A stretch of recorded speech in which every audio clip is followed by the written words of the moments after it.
நாட்டுக்கோழி குழம்பு simple and டேஸ்ட்டாக எப்படி பண்ணுறதுன்னு பார்க்கலாம்.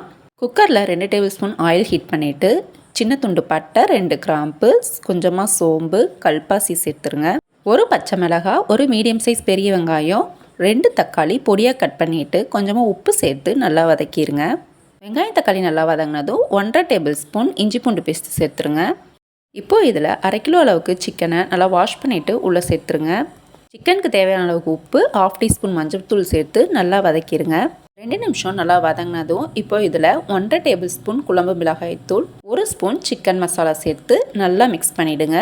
மசாலா சிக்கனோட நல்லா மிக்ஸ் ஆனதும் இப்போது குழம்புக்கு தேவையான அளவுக்கு தண்ணி உள்ளே சேர்த்துட்டு க்ளோஸ் பண்ணி 4 விசில் வச்சு எடுத்துருங்க.